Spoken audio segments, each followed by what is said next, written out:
In this video, we're talking about the basics of z-scores.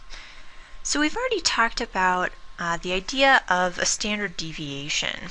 In this picture, I have kind of the general idea of what we think about when we think about a collection of data. So this is a pretty basic picture where we've got the data spread out over a certain interval. I haven't labeled any numbers here. But we would expect to find the mean right in the middle, and most of our data values would be sort of centered around the mean, with fewer of them being further and further up or further and further down. So we might have some data values that are way below the mean, but not very many, and same thing above. You might recognize this shape as the bell curve that we often see. This is generally called the normal curve. So the idea of a z-score is we're measuring how far a particular data piece is from the mean. So we could be one standard deviation away. That's what this indicates right here. Right? We're using sigma for standard deviation. So we could be one away, either above the mean or below the mean. We could be two standard deviations away, above or below, or 3 or 4, and so on.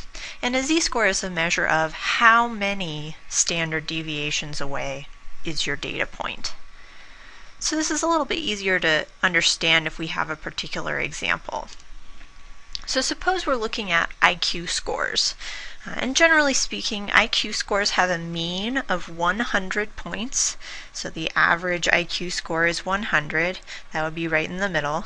And again, we would expect that most people would have an IQ then around 100. Some people will be above, some people will be below. But the further we get away from 100, if we go way up, towards 200 or way down towards 0, we're going to find fewer and fewer people.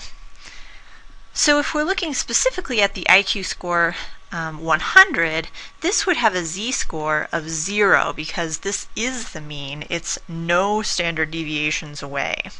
But as we move above or below, if we go one standard deviation above the mean, since our standard deviation according to this data here is 15 points, one standard deviation above would be 115. Two standard deviations above would be 130, and so on. We can count below, so one standard deviation below would be 15 below 100 or 85, and so on. So then when I look at an IQ score of 115 points, we've already seen that this is one standard deviation above the mean. This would correspond to a z-score of 1. Similarly, 130 we saw was 2 standard deviations above. This would be a z-score of 2. 85, this is one standard deviation below the mean, and because it's below, we're going to have a negative z-score. This would be a negative 1, indicating that this is one standard deviation less than the mean. Then we get to 55. Now you might just count backwards by 15s to get to 55, but as you might expect, a lot of our data values are not going to be exactly 1 or 2 or 3 standard deviations away.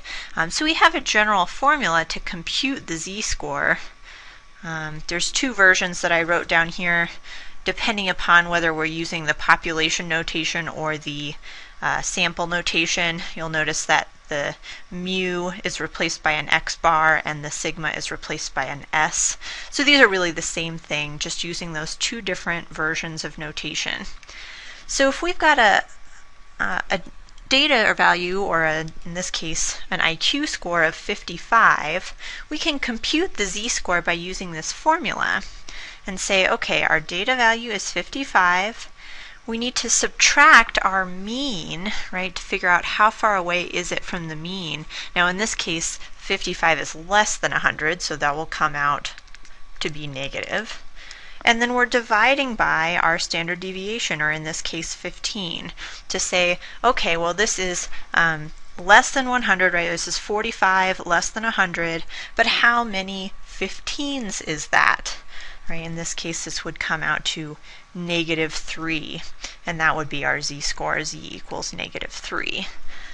So just to try one that isn't exactly even, say we've got an IQ score of 122 points, and we want to find our z-score. So again, we could use this little formula here and say our z-score is going to be 122 minus the mean of 100, or 22 on the top there, divided by our standard deviation, so 22 over 15. And this one comes out not quite even. This would give us a z-score of 1.46 is repeating, and typically we will round z-scores to 2 decimal places, so I will do that here. So again, really what this is saying, this z-score of 1.47, is saying that someone who has an IQ that's 122 IQ points is 1 and almost a half standard deviations above the mean, right? So our mean being 100, we've got a little more than 1 standard deviation above, not quite 2 standard deviations above. And this sort of measurement is very meaningful, especially when we're talking about a normal distribution, which is what we'll talk about a great deal in statistics. And there's a sort of a basic rule that comes along with this called the empirical rule. And the empirical rule says if you look at, here we've got our mean, I'm using the sample notation here, if we add or subtract 1 standard deviation, so that would be between 85 and 115 in this case, so anywhere between 1 standard deviation below and 1 standard deviation above, or in other words, between z value of -1 and a z value of 1, that region of, in this case, IQ scores has approximately 68% of all of the data. Or in other words, all of the people who take IQ tests, 68% of them will fall between 85 and 115. So that's a pretty good percentage of them.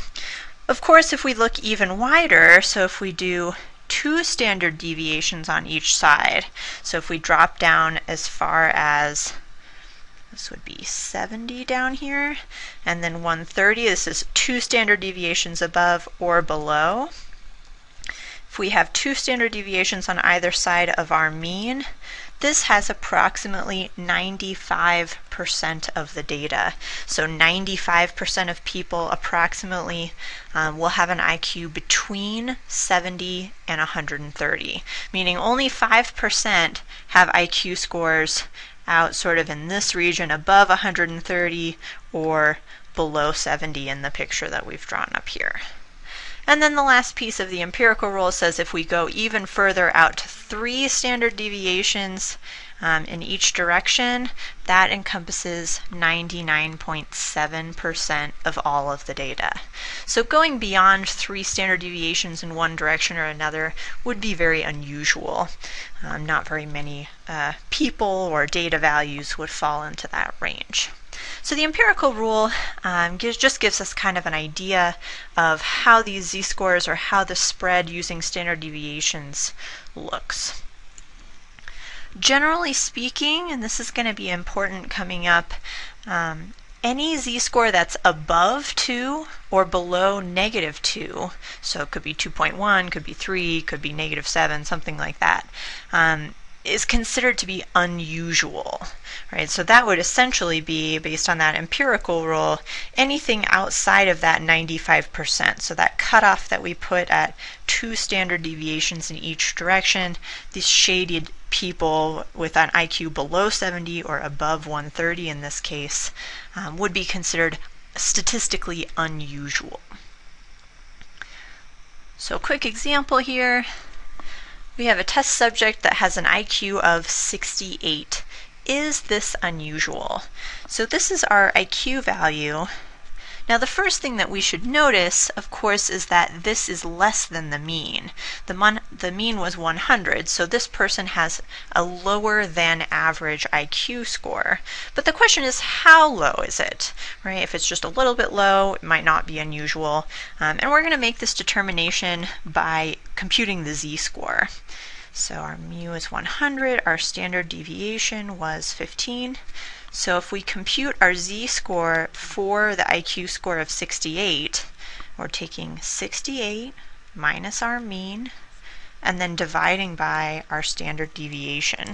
So this comes out to negative 32 over 15, or negative 2.13. So the negative we should expect, that means that this value is below the mean. If we were going to draw a picture of it, which it often is a good idea to kind of sketch in a little picture. We've got our mean at 100. 68 is going to be somewhere over here on the left. So we've got a number below the mean, and our z-score tells us that it's a little bit more than 2 standard deviations away, according to our guidelines. Okay, so to wrap up, we've got a practice problem here. Men's heights have a mean of 175 centimeters with a standard deviation of 7 centimeters. And if John has a height of 186 centimeters, go ahead and sketch a picture of where he would fall on that little curve that we've been drawing. Compute his z-score and then use that to determine whether or not that height is unusual, just like we did in the last problem. And a little bonus here, I'll put up the data for heights of both men and women in the US, and go ahead and compute a z-score for your own height and determine, what does that z-score tell you about, are you on the tall side, on the short side, are you close to the mean, farther away, would you be considered unusual or not, and so on. So I'll put those up right after this video, and hope you find it interesting.